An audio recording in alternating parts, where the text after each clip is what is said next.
So this guy stole billions of dollars in priceless art. Billions. Now the guy's name's Stéphane, and Stéphane is 24, living in France, and bro is obsessed with art and artifacts, and he really wants to own some of it for himself. But unfortunately, he can't because he's broke. In fact, he still lives at home in his mother's attic. But one day, around 1995, all that changes because he's at a local museum with his girlfriend, this woman, Anne Catherine. And so they're there and they spot this antique pistol that's on display. And Stéphane is immediately like, oh, that's so cool. And he looks around and he notices there's no security guard watching. And he really wants to steal this pistol. However, he's there with Anne Catherine and he doesn't really know how she'll respond if he suddenly just swipes it. And so he asks her, hey, do you mind if I break the law and steal this priceless artifact? And I guess she's like, all right. And so Stéphane picks up the pistol and he puts it in his backpack and they walk out of the museum all casual-like they didn't just commit a major crime. After that, I guess they're like, well, that was easy. I guess we shall do it again. And they do. They hit up another museum and they steal something from there. And again, they're successful with no problems. And pretty soon, this turns into a whole routine. They hop from museum to museum to museum across France, just taking shit. Small sculptures, paintings, relics, ancient artifacts, anything they can throw in their bag and sneak out the door. And it's so surprisingly easy for them that they decide to go international. And soon they hit up places all over Europe. Germany, the Netherlands, Austria, Switzerland. And they're smart about it. They make sure to target places with weak security. Places that barely have any cameras or no cameras at all. And they often hit these places during lunch because any security guards will likely be on break and they are less likely to be spotted. And while Stéphane snatches up the artifact and puts it in his bag, or if it's a painting, he'll remove it from its frame and just slip it under his coat. While he's doing that, Anne Catherine is usually on the lookout. And she'll give him a little cough to signal whenever someone's approaching. So they got this whole scheme all worked out. Now, you would think that they would then sell all of this art on the black market and make millions of dollars. But actually, they don't. In fact, they don't sell a single piece of it. Instead, they just hang it all up or put it on display in their room. And I say their room because at this point, they don't have a place of their own. Stéphane is still living in the attic at his mom's house, and Anne Catherine lives there with him. Which is crazy because they're broke and they could clearly use the money, but they just love being surrounded by art. I'm guessing they also love the thrill of stealing it.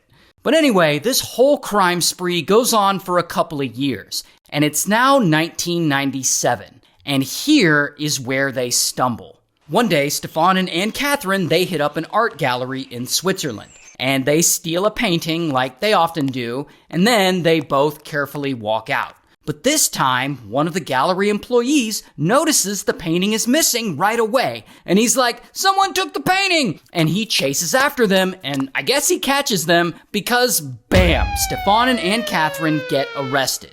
Here's the thing though. Police don't know that these two have been stealing art all over Europe. They only know about this one instance. And since they think it's Stéphane and Anne Catherine's first offense, they let them off light. They get banned from Switzerland for 3 years and they get a prison sentence, but the sentence is suspended as long as they stay out of trouble. So of course, because they didn't really get in any trouble, they not only go back to stealing, but they get real cocky about it and they start taking even bigger risks.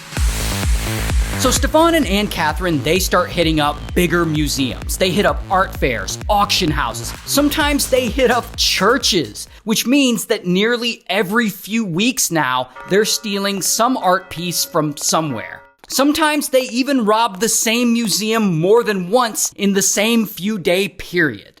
Here's a painting they stole, here's another one, and they also stole whatever the hell this is. And so they keep this going for 3 more years. And by this point, they've stolen around 300 pieces of art. And all that priceless art has an estimated value of, are you ready for this? $2 billion. $2 billion worth of art. But remember, they're not selling any of it, which actually makes it harder for police to track them. So at this point, Stéphane is feeling pretty unstoppable. However, Anne Catherine is not. In fact, she starts feeling more and more paranoid. Ever since they got busted back in Switzerland and they got their fingerprints taken, she's convinced that their names are in some kind of international database and that it's only a matter of time before police catch up to them. So she goes to Stéphane and she's like, I am done. I do not want to go to jail. You should quit too. But Stéphane is not trying to hear all that. And so they make a small compromise. They'll keep the scheme going, but he agrees to wear gloves when he steals, and they will never steal from Switzerland again. And Stéphane's like, oui, oui. But deep down, he's thinking, le fuck all that. And it's at this point that Stéphane starts going a little bit rogue. He begins going out on his own and pulling off heists. And one day in 2001, he's feeling extra brave. And he decides it's a good idea to go back to Switzerland and try and steal from there again. Even though he just promised Anne Catherine he wouldn't. And so he's there in Switzerland in a museum not too far from where he got busted the first time. And there he spots this 15th century bugle. And it's gotta be worth a lot of money. So he steals it. Then he leaves and he brings it home. And Anne Catherine sees it and she's like, please tell me that you wore gloves. And Stéphane is like, no, no. And he's also like, I stole it in Switzerland. And this, of course, leads to a big argument. And the next morning, I guess Stéphane is feeling pretty bad about upsetting his girlfriend. And he's like, okay, I'll take it back and clean up the fingerprints. But Anne Catherine is like, no way, it's too risky. I'll do it. And so they drive there so that she can go into the museum and I guess wipe up the fingerprints that he left. And so they get there and Anne Catherine goes inside while he stays in the car. And after a while, Stéphane, I guess he gets bored and he gets out and he starts walking around. And that is when some random passerby notices him acting all shady and they report him to the museum cashier. The museum cashier takes one look at Stéphane and he goes, that guy was here yesterday when the bugle was stolen. And he calls the police. And so, bam, Stéphane is arrested. And I couldn't find a picture of him, so here's a picture of a baguette. Now here's where it gets crazy though. Anne Catherine hears that Stéphane has been busted, and she apparently drives home, which is Stéphane's mom's house, and she confesses everything to Stéphane's mom. How they've been stealing artworks and artifacts for years, and that he's now been busted. And Stéphane's mom gets super pissed. But she also wants to get rid of the evidence so that Stéphane doesn't have to go to prison for a long time. So she grabs everything from his room in the attic that she can. Hundreds of pieces of artwork and artifacts, and she smashes a bunch of it, she burns a bunch of it, and she dumps the rest in a local river. So all of that priceless art and artifacts, like $2 billion worth, are all completely destroyed. Anyway, ultimately, Anne Catherine gets sentenced to 18 months in prison, while Stéphane, he gets sentenced to 4 years in prison.